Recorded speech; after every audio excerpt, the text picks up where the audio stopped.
Our story today is called The Open Boat. It was written by Stephen Crane and is based on what really happened to him in 1896. Crane was traveling from the United States to Cuba as a newspaper reporter. One night, his ship hit a sandbar. It sank in the Atlantic Ocean off the coast of Florida. Most of the people on board got into lifeboats. Crane was among the last to leave. There were 3 others with him, the ship's captain, the cook, and a sailor. These 4 men climbed into the only remaining lifeboat. The boat was so small that no one believed it could stay afloat for very long. None of the 4 men thought he would ever reach the shore. But the men fought the rough seas bravely with all their strength. Would they finally reach land? Here is Shep O'Neill with the first part of the story. The small lifeboat bounced from wave to wave in the rough seas of the Atlantic. The 4 men in the boat could not see the sky. The waves rose too high. The waves, with their white tops, pushed at the open boat with angry violence. Every man thought each wave would be his last. Surely the boat would sink, and he would drown. The man thought that most adults would need a bathtub larger than the boat they were sailing. The waves were huge, and each created a problem in guiding the direction of the boat. For 2 days, since the ship sank, the 4 men had been struggling to reach land. But there was no land to be seen. All the men saw were violent waves, which rose and came fiercely down on them. The men sat in the boat, wondering if there was any hope for them. The ship's cook sat in the bottom of the boat. He kept looking at the 15 centimeters which separated him from the ocean. The boat had only 2 wooden oars. They were so thin, it seemed as if they would break against the waves. The sailor, named Billy, directed the boat's movement with one of the oars. The newspaper reporter pulled the second oar. He wondered why he was there in the boat. The 4th man was the captain of the ship that had sunk. He lay in the front of the small boat. His arm and leg were hurt when the ship sank.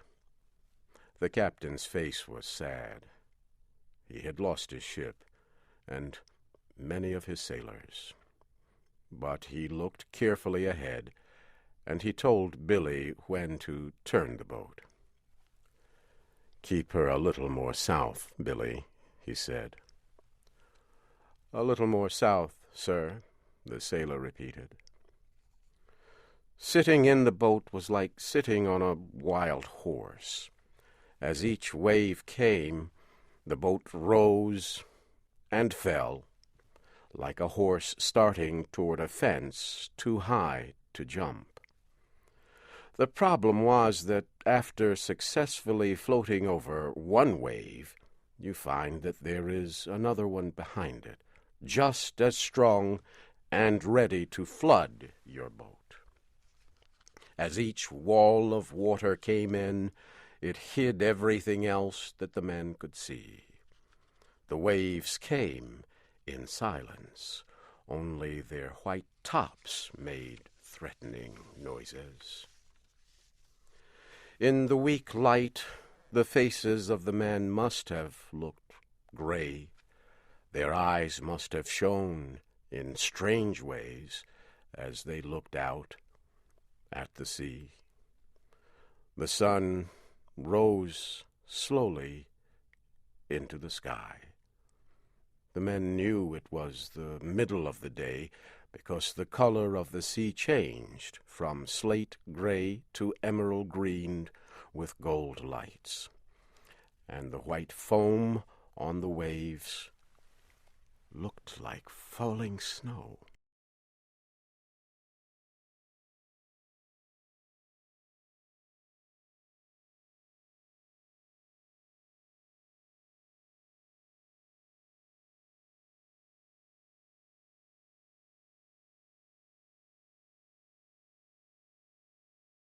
As the boat dropped down again, the water fell just past them.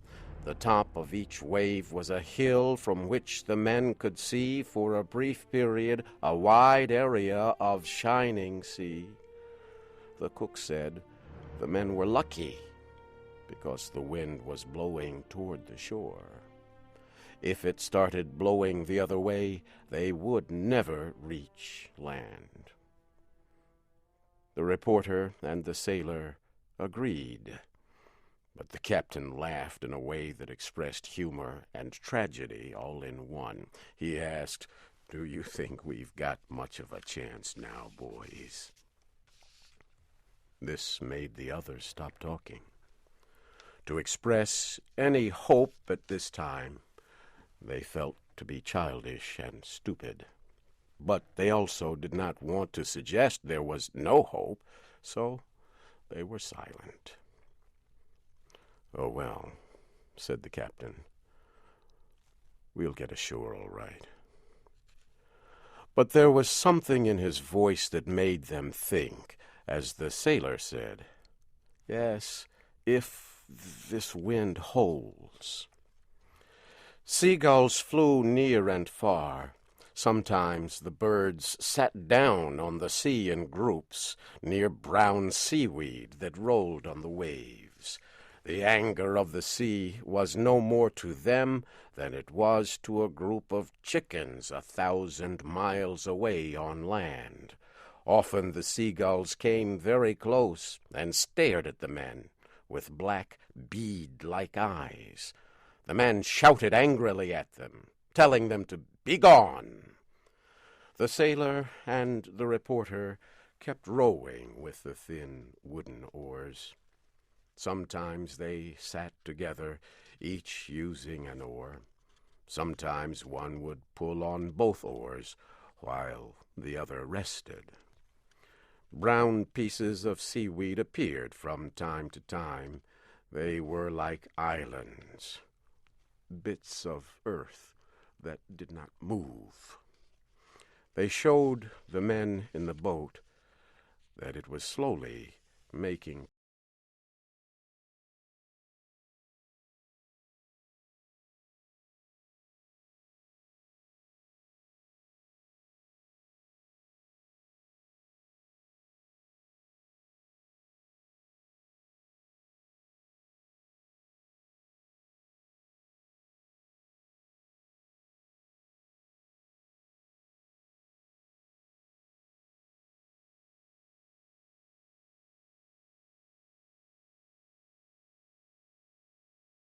that he saw the lighthouse at Mosquito Inlet. The cook also said he saw it. The reporter searched the western sky. "See it?" said the captain. "No," said the reporter slowly. "I don't see anything." "Look again," said the captain. He pointed. "It's exactly in that direction." This time the reporter saw a small thing on the edge of the moving horizon. It was exactly like the point of a pin. "Think we'll make it, Captain?" he asked. "If this wind holds and the boat doesn't flood, we can't do much else," said the captain.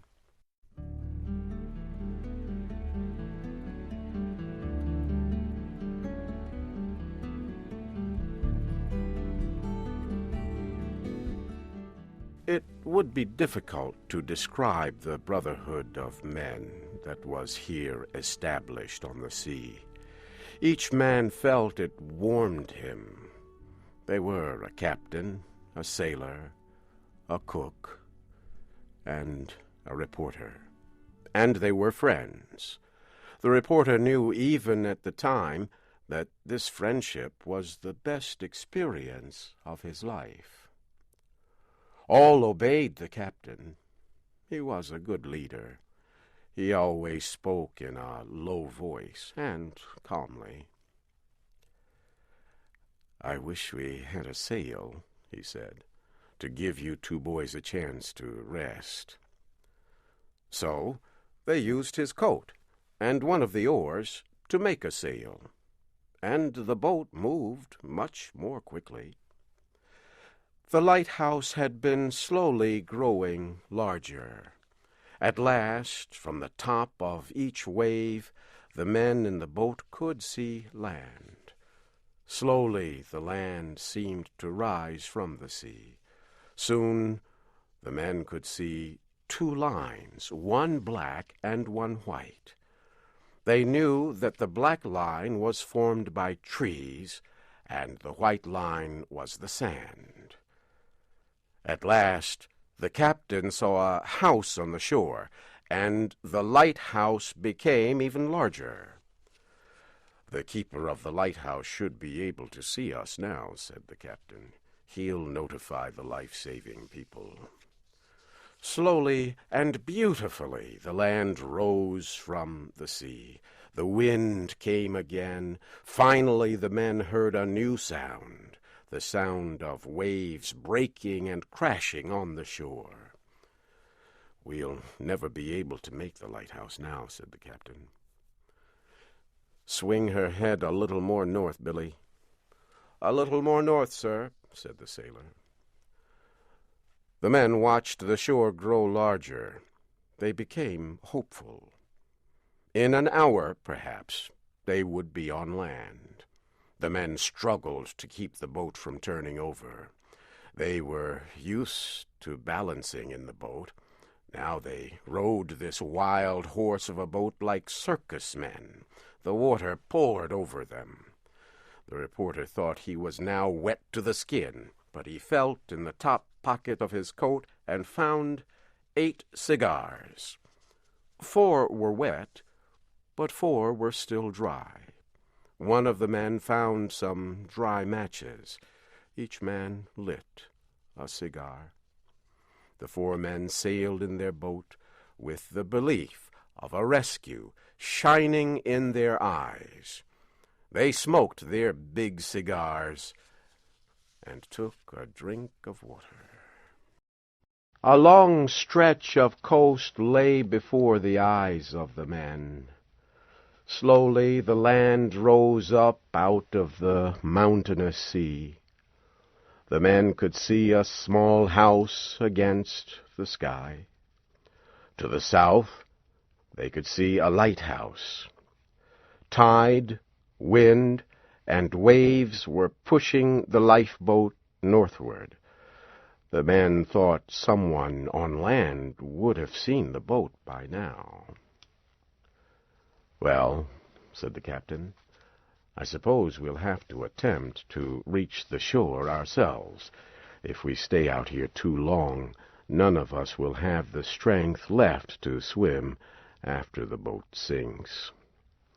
So Billy the sailor turned the boat straight for the shore. "If we don't all get ashore," said the captain, "I suppose you fellows know where to send news of my death." The men then exchanged some information. There was a great deal of anger in them. They thought, "If I am going to be drowned, why in the name of the 7 mad gods who rule the sea was I permitted to come this far and think about sand and trees?" The waves grew stronger. They seemed always just about to break and roll over the little boat. The coast was still far away. The sailor said, "Boys, the boat won't live 3 minutes more, and we're too far out to swim. Shall I take her to sea again, Captain?" "Yes, go ahead," said the captain. The sailor turned the boat and took her safely out to sea again. "It's funny those life-saving people haven't seen us," one of the men said. "Maybe they think we're out here for sport. Maybe they think we're fishing. Maybe they think we're fools." Once more the sailor rowed the boat, and then the reporter rowed. Suddenly they saw a man walking along the shore. The man stopped walking. He moved his hand in the air to wave at them. He saw them. Now he was running to the house. The captain tied a cloth to a stick and waved it. Now there was another man on the shore. The two men waved their hands in the air as if they were saying hello to the men in the boat. Now, what was that moving on the shore? It was a bus, a hotel bus. A man stood on the steps of the bus and waved his coat over his head. The man in the boat wondered what he wanted to say. Was he attempting to tell them something? Should they wait for help? Should they go north? Should they go south? The man waited and waited, but nothing happened. The sun began to go down. It got dark and cold. They could no longer see anyone on the beach.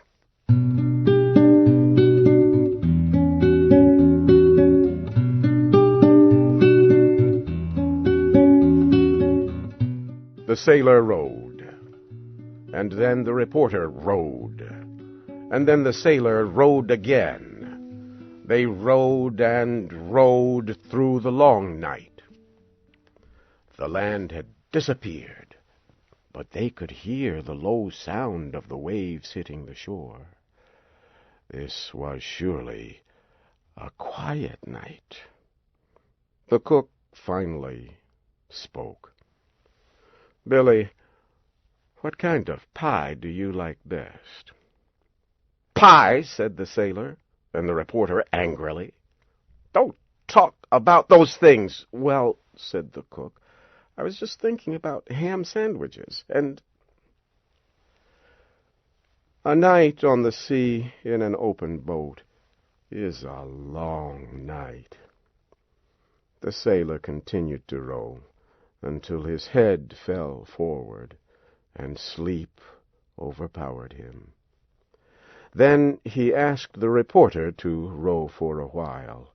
They exchanged places, so the sailor could sleep in the bottom of the boat with the cook and the captain. The reporter thought that he was the one man afloat on all the oceans in the world. The wind had a sad voice as it came over the waves. Suddenly there was a long, loud, swishing sound behind the boat, and a shining trail of silvery blue. It might have been made by a huge knife. Then there was another swish, and another long flash of bluish light, this time alongside the boat. The reporter saw a huge fin speed like a shadow through the water, leaving a long, glowing trail. The thing kept swimming near the boat. He noted its speed and power. The reporter wished the men would wake up. He did not want to be alone with the shark. The reporter thought, as he rowed, he was angry that they had come so close to land and yet might still die at sea. Then he remembered a poem that he had learned as a child. It was a poem about a soldier of the French Foreign Legion. The soldier lay dying in Algiers. Just before he died, he cried out, "I shall never see my native land." And now, many years after he had learned this poem, the reporter for the first time understood the sadness of the dying soldier. Hours passed. The reporter asked the sailor to take the oars so that he could rest. It seemed like only a brief period, but it was more than an hour later when the sailor returned the oars to the reporter. They both knew that only they could keep the boat from sinking, and so they rowed, hour after hour, through the night.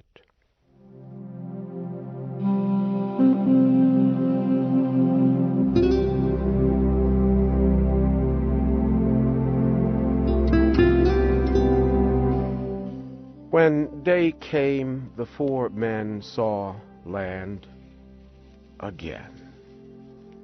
But there were no people on the shore. A conference was held on the boat. "Well," said the captain, "if no help is coming, we might better try to reach the shore right away. If we stay out here much longer, we will be too weak to do anything for ourselves at all." The others agreed. They began to turn the boat toward the beach. The captain told them to be careful, that when the boat came near the beach, the waves would sink it. Then everyone should jump out of the boat and swim to the shore. As the boat came closer to land, the waves got bigger and more violent. At last, a large wave climbed into the air and fell on the small boat with great force. The boat turned over as the men jumped into the sea. The water was like ice. The reporter was tired, but he swam toward the beach. He looked for his friends. He saw Billy the sailor in front of him, swimming strongly and quickly. The cook was near him. Behind, the captain held on to the overturned boat with his one good hand. Soon the reporter could swim no longer. A current was carrying him back out to sea. He thought, "Am I going to drown? Can it be possible?" But the current suddenly changed, and he was able to swim toward the shore. The captain called to him to swim to the boat and hold on. The reporter started to swim toward the boat. Then he saw a man running along the shore. He was quickly taking off his shoes and clothes. As the reporter got close to the boat, a large wave hit him and threw him into the air over the boat and far from it. When he tried to get up, he found that the water was not over his head, only halfway up his body, but he was so tired that he could not stand up. Each wave threw him down, and the current kept pulling him back to sea. Then he saw the man again jumping into the water. The man pulled the cook to the shore. Then he ran back into the water for the captain, but the captain waved him away and sent him to the reporter. The man seized the reporter's hand and pulled him to the beach. Then the man pointed to the water and cried, "What's that?" In the shallow water, face down, lay Billy the sailor.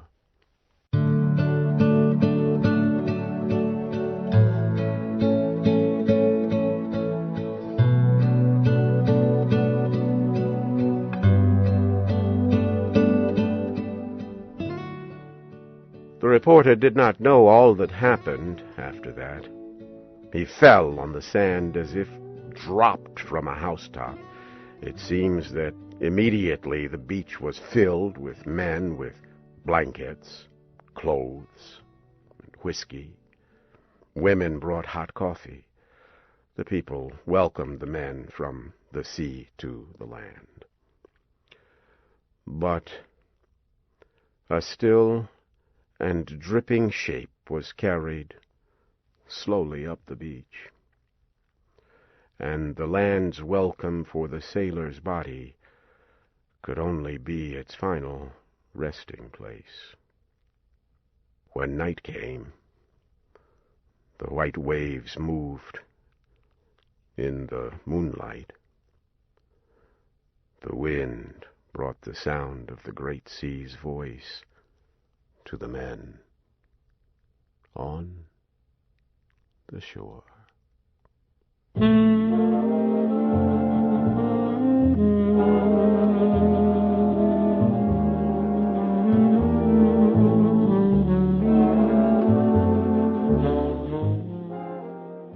The Open Boat was written by Stephen Crane.